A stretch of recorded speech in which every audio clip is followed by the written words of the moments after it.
यह कहानी है एक बहुत ही प्रतिभावान लड़की की, जिसका नाम है दिव्या। दिव्या एक ऐसी लड़की जिसने अपनी जिंदगी में सिर्फ और सिर्फ जीतना ही सीखा, जिसके सपने भी हमेशा से बड़े थे और हमेशा की तरह वह अपने सपनों को पूरा करने का दम भी रखती थी। उसकी अपनी जिंदगी में हमेशा ही सब कुछ अच्छा रहा। अपने स्कूल से लेकर कॉलेज में हमेशा प्रथम आने से तक अपन स्कूल और कॉलेज के समय में हमेशा दूसरे सहपाठियों के लिए एक आदर्श बनने तक का सफर हमेशा बहुत ही शानदार रहा। अपने घर परिवार में भी उसको सभी से बहुत प्यार सम्मान मिला। इस तरह अपने परिवार अपने दोस्तों के साथ उसकी जिंदगी बहुत ही अच्छे से चल रही थी। दिव्या अपने सपने एक एक करके पूरे करती जा रही थी, लेकिन फिर उसकी जिंदगी में एक ऐसा मुकाम आया। अपने सपने एक एक करके पूरे करती जा रही थी, लेकिन फिर उसकी जिंदगी में एक ऐसा मुकाम आया जो सामान्यतः हर लड़की के जीवन में आता है। दिव्या के घर वालों ने उसकी शादी करा दी। बहुत ही धूमधाम से शादी हुई और दिव्या ने अपने नए शादीशुदा जीवन में कदम रखा, इस उम्मीद के साथ कि उसके जो सपने शादी से पहले अधूरे रह गए थे वो अब पूरे होंगे।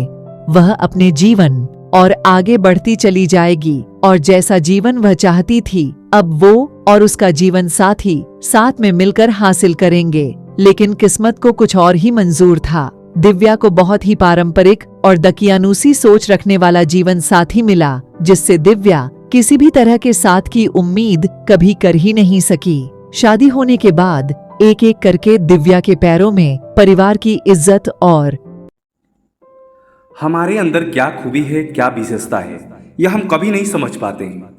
आज जिसको देखो वह किसी और के जैसा बनना चाहता है और किसी और की जिंदगी में जीना चाहता है। हर किसी की जिंदगी की एक अलग ही खासियत होती है, बस उसको समझने की और अपनी क्षमताओं को पहचानने की जरूरत होती है। जिस दिन आप अपनी क्षमताओं को समझ जाएंगे, उस दिन के आपके अंदर की किसी और जैसा बनने का या किसी और के जीवन जीने का जिद और वो हमेशा के लिए खत्म हो जाएगा और आप अपने जीवन को अच्छे से ही जी पाएंगे। आइए हम आपसे बताते हैं। कहा जाता है बहुत समय पहले एक छोटे से गांव में एक व्यक्ति रहता था जो पहाड़ से पत्थर तोड़ने का काम करता था। उस व्यक्ति की अपनी जिंदगी से कोई शिकायत नहीं था।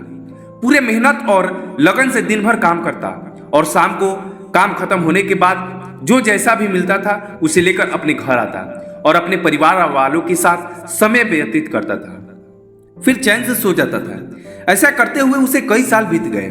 हर दिन तरह वह अपना काम खत्म करके घर वापस जा रहा था। रास्ते में चलते चलते उसके मन में एक ख्याल आया कि कोई भी जिंदगी है, मैं सुबह से शाम तक पत्थर तोड़ने का काम करता हूँ और शाम में मुझे थोड़े से पैसे मिलते हैं, जिससे मुश्किल से मेरे और मेरे परिवार का गुजारा हो पाता है। आज मुझे कहीं कुछ ऐसी शक्ति मिल जाए जिससे मैं जो चाहूँ वो पूरा हो जाए। वह घर गया, खाना खाया, लेकिन उसका ध्यान खाने की ओर नहीं था। उसके दिमाग में बस एक ही ख्याल था कि काश मुझे कोई ऐसी चीज मिल जाए जो मैं शक्तिशाली बन जाऊं। कहने का बात है, इस बात को सोचते गया और नींद आने के बाद उसे एक सपना आया। उस सपने में देखा वह रोज की तरह अपना काम खत्म करके घर लौट रहा था। तभी रास्ते में उसे एक बहुत बड़ा दिखा घर। तभी उसके मन में आया, काश ये घर मेरा होता और मैं इसका मालिक होता। और उसका इतना सोचते ही उस घर का मालिक बन गया। उसको यकीन नहीं हो रहा था कि जो सोचा वह पूरा हो गया, लेकिन उसकी खुशी अधिक देर तक नहीं टिक पाई। अचानक एक शोर सुनाई दिया। उसने देखा कि उसके घर के पीछे बाहर एक रैली निकली हुई है, जिसमें उसके बीचों बीच एक पॉलिटिशियन उसे देखकर वहां खड़े हो गए और कहा जाता है ना, नारे में लगा रहे थे, सबको देख तड़प रहे थे।